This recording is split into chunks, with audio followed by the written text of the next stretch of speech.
Good evening, everybody. My name is Anaya Williams, and I'll be talking about the student privacy and privacy laws for third-party vendors. Student data privacy is a major concern, especially for children who rely on adults to protect their personal information.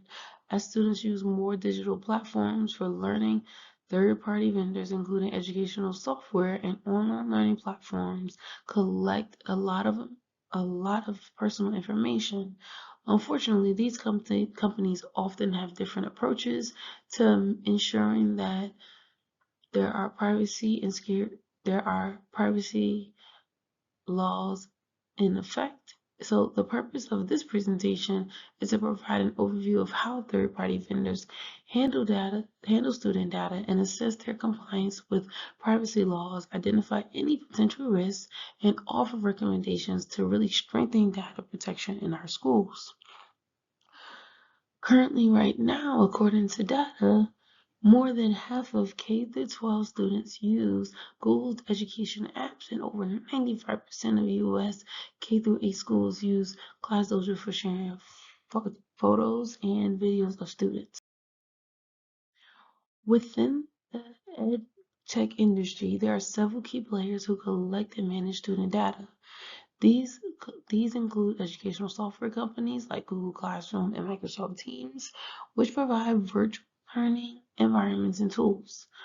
Online learning platforms like Khan Academy and Edmodo are also prevalent, tracking academic progress and engagement through their platforms. Another group is educational app developers such as Seesaw and ClassDojo.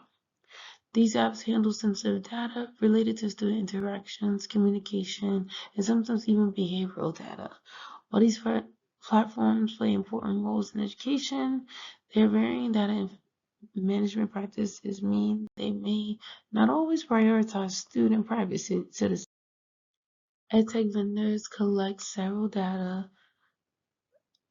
on students in various ways, which include personal identifiers, names, age, addresses, and sometimes geolocation, academic records, grades, attendance records, test results, and classroom performance, and then behavioral data, browsing history, login time, interactions with the content.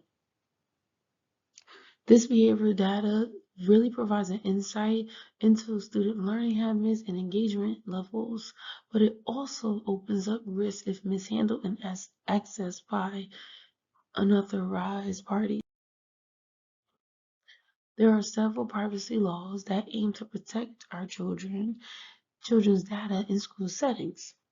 Children's Internet Protection Act requires schools to implement measures to filter and block access to harmful online content. Neighborhood Children's Internet Protection Act ensures secure online environments for children in schools by mandating safety policies.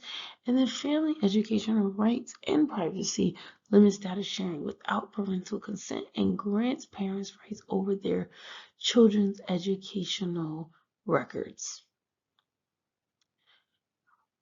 However, the rapid adoption of all these digital tools in education has really exposed gaps in these laws, which can make it very difficult to protect our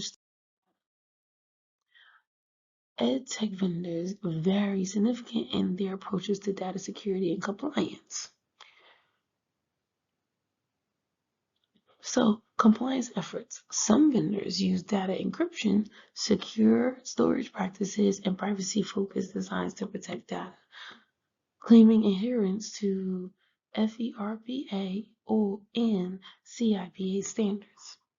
Non-compliance risks. Despite these measures, instances of unauthorized data sharing and inadequate security measures have highlighted gaps in vendors' practices.